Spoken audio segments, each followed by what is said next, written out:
আজি মই ক্লাছ 10ৰ টেক্সট বুক ফাৰ্ষ্ট ফ্লাইটৰ টি ফ্ৰম এছামৰ কুৱেশ্যন এনচাৰখিনি লৈ আহিছোঁ। Tea from Assam. Who are Pranjal and Rajbir? Pranjal আৰু ৰাজবীৰ কোন আছিল? Answer, Pranjal and Rajbir are friends. Pranjal আৰু ৰাজবীৰ ফ্ৰেণ্ড হয়। They are classmates at a school in Delhi. Pranjal is a youngster from Assam. Pranjal আৰু ৰাজবীৰ বন্ধু হয় আৰু সিহঁত দিল্লীত একেলগে পঢ়া। প্ৰাঞ্জল অসমৰ ল'ৰা হয়। Where are they going? সিহঁতে ক'ত গৈ আছে?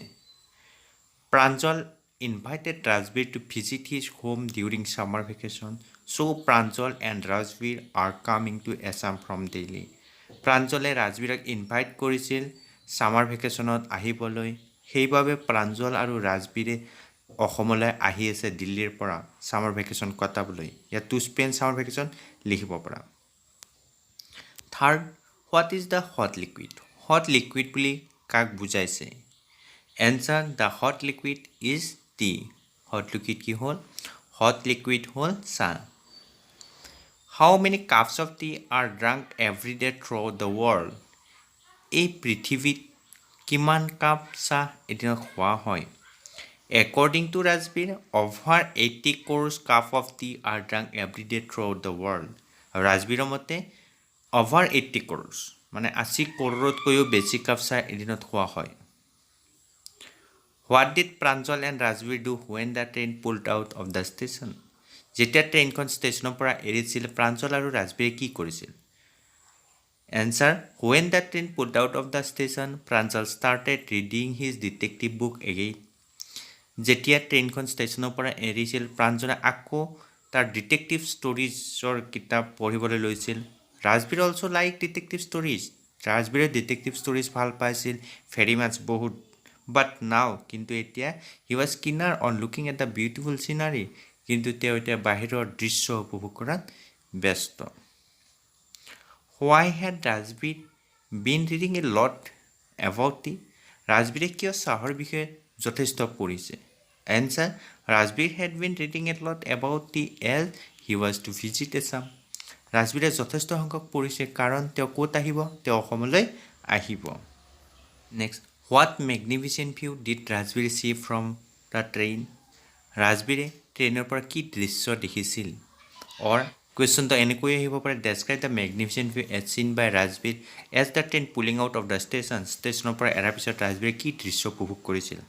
Answer, Rajbir saw that it was green green everywhere. ৰাজবীৰে দেখিছিল কি দেখিছিল? সেউজীয়াই সেউজীয়া সকলোতে। হি হেড নেভাৰ চিন চ' মাছ গ্ৰীনেৰী বিফৰ। ইমান সেউজীয়া তেওঁ আগতে কেতিয়াও দেখা নাছিল। The soft green paddy fields gave away to tea bushes. কোমল ধাননিৰ পৰা চাহৰ জোপোহালৈ।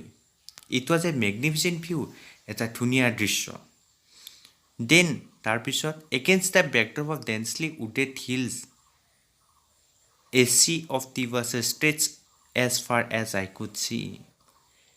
গছ গছনিৰে ভৰা জংঘলৰ ডাঠ জংঘলৰ ঠিক পিছৰ পৰাই চকুৰে মনিব পৰালৈকে কি সাগৰৰ নিচিনাকৈ চাহৰ জোপোহাবোৰ বিয়পি আছিল।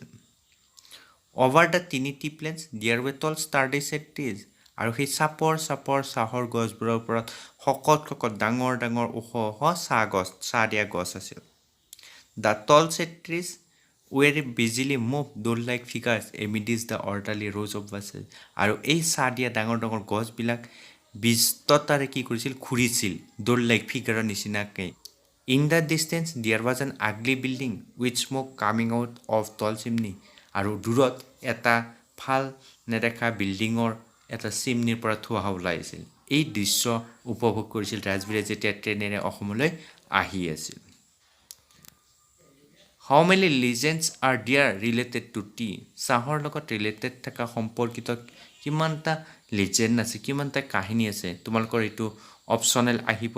তাত থাকিব দিয়াৰ আৰ মেনি লিজেণ্ডছ অপশ্যন থাকিব আৰু থাকিব দিয়াৰ আৰ টু লিজেণ্ডছ। যদিও কিতাপত দুটা লিজেণ্ড দিয়া আছে, তাত বহুত লিজেণ্ড আছে চাহৰ লগত জড়িত। ইয়াত এনচাৰ হ'ব দিয়াৰ R many legends related to T. চাহৰ লগত জড়িত বহুতো লিজেণ্ড আছে। হোৱাট ইজ লিজেণ্ড আহিব পাৰে এইটো মই কুৱেশ্যন লিখা নাই বাৰু কৈ দিছোঁ হোৱাট ইজ লিজেণ্ড আহিলে লিখিবা a legend is a story which coming down from the past এইটো what is the Chinese legend regarding tea চাহৰ লগত ৰিলেটেড থকা চাইনিজ লিজেণ্ডটো কি হয় answer the Chinese legend is that one of the Chinese emperors who always boil water before drinking it Chinese লিজেণ্ডটো হ'ল যে এজন চাইনিজ এম্পাৰাৰ সম্ৰাট তেওঁ কি কৰিছে সদায় খোৱাৰ আগত পানী গৰম কৰি খাইছিল one day a few leaves of the tweaks burning under the pot fail into the water giving it A delicious flavour আৰু এদিনাখন গছৰ কেইটামান কোমল পাত আহি সেই পানীত পৰিছিল আৰু যেতিয়া পানীখিনি খাইছিল তেতিয়া তেওঁ এটা তৃপ্তিকৰ সোৱাদ পাইছিল it is said that they were tea leaves আৰু ইয়াৰ পৰাই কয় যে সেই গছৰ পাতকেইটা কি আছিল চাহ পাত আছিল what is the Indian legend regarding tea Indian লিজেণ্ডটো কি হয় answer the Indian legend is that Bodhidharma and ancient Buddhist ascetic cut off his eyelids Indian লিজেণ্ডটো হ'ল যে বুদ্ধি ধৰ্ম আহিব পাৰে হুইজ বুদ্ধি ধৰ্ম আহিলে বা হুৱাজ বুদ্ধি ধৰ্ম আহিলে তোমালোকে লিখিবা বুদ্ধি ধৰ্ম was N ancient Buddhist acetic ইয়াত ইণ্ডিয়ান লিজেণ্ডটো কি কৈছে যে বুদ্ধি ধৰ্ম এজন এনচিয়েণ্ট বুদ্ধিষ্ট এছেটিক আছিল বুদ্ধ ধৰ্মৰ সন্ত আছিল কাট অফ হিজ আইলিডছ তেওঁ কি কৰিছিল তেওঁৰ আইলিড চকুৰ পতা কাটি পেলাইছিল ইট ৱাজ বিকজ ইয়াৰ কাৰণ আছিল he feel sleepy during his meditation তেওঁ যেতিয়া ধ্যান কৰিছিল তেওঁৰ সপোনত টোপনি অনুভৱ কৰাৰ বাবে কাটি পেলাইছিল 10 tea plants grew out of the his eyelids আৰু 10ডাল গছ পুলি গজি উঠিছিল সেই আইলিডৰ পৰা the leaves of this plants when put in hot water and drank banish the sleep আৰু যেতিয়া এই গছৰ পাতকেইটা গৰম পানীত দিছিল আৰু খাইছিল তেওঁৰ টোপনি ভাঙি গৈছিল আৰু তেতিয়াৰ পৰাই চাহ গছ বুলি কয় where was tea first drank চাহ প্ৰথমতে ক'ত খাইছিল answer tea was first drank in China as far back as 2700 BC চাহ প্ৰথমতে চাইনাত খাইছিল কেতিয়া 700 BC when did tea come to ইউৰোপত কেতিয়া আহিছিল চাহ answer tea came to Europe in the 16th century 16শ শতিকাত চাহ ইউৰোপলৈ আহিছিল how tea was taken in ইউৰোপত চাহ কেনেদৰে লৈছিল answer the Europeans drank T মোৰ as medicine then beverage when it first came there যেতিয়া ইউৰোপত প্ৰথমতে চাহ আহিছিল সিহঁতে মেডিচিন হিচাপে ইউজ কৰিছিল প্ৰথমতে what did Rajbir see as soon as he enter the Thekiabari tea estate ৰাজবীৰে যেতিয়া থেকিয়াবাৰী টি ষ্টেটত প্ৰৱেশ কৰিছিল কি দেখিছিল এইটো আহিলে তোমাৰ 3 মাৰ্কছৰ কুৱেশ্যন আহিব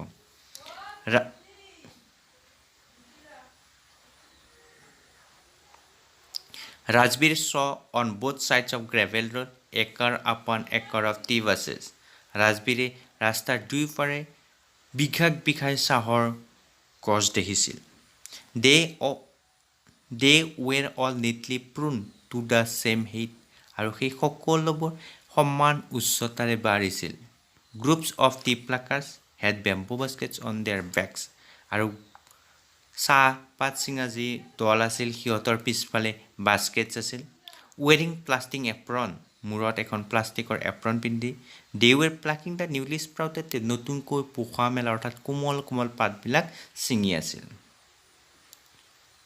হোৱাই did Pranjal's father slow' down the car প্ৰাঞ্জলৰ দেউতাকে কাৰখন সিহঁতৰ গাড়ীখন কিয় শ্ল' কৰি দিছিল Pranjal's father slow' down to allow a tractor pulling a trailer load of tea leaves to pass এখন ট্ৰেক্টৰক অনুমতি দিবলৈ প্ৰাঞ্জলৰ দেউতাকে গাড়ীখন শ্ল' কৰিছে আৰু ট্ৰেক্টৰখন এখন ট্ৰেইলাৰ টানি নিছিল আৰু ট্ৰেইলাৰত চাহপাত আছিল when does it produce best tea ভাল চাহ কেতিয়া প্ৰডিউচ হয় কেতিয়া উৎপন্ন হয় answer the best tea produces from May to July ভাল চাহ মে'ৰ পৰা জুলাইলৈ হয় ৱাজ মিষ্টাৰ বৰুৱা কোন আছিল answer mister Barua was the manager of Thekiabari tea estate which is in upper Assam mister Barua কি আছিল থেকিয়াবাৰী টি ষ্টেটৰ মেনেজাৰ আছিল আৰু যিখন ক'ত আছে আপাৰ আছামত আছে next how did mister Barua know' that Rajbir had done homework before coming mister বৰুৱাই কেনেকৈ জানিছিল ৰাজবীৰে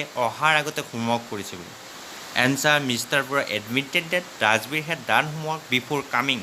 From the statement, what he had said, all are true. Mr. Burai মানিছিল যে ৰাজবীৰে হোমৱৰ্ক কৰি অহা বুলি ইয়াত অহাৰ আগতে, কাৰণ তেওঁ যি কৈছিল, ৰাজবীৰে যি কথা কৈছিল, যি ষ্টেটমেণ্ট দিছিল, সকলোবোৰ সঁচা আছিল।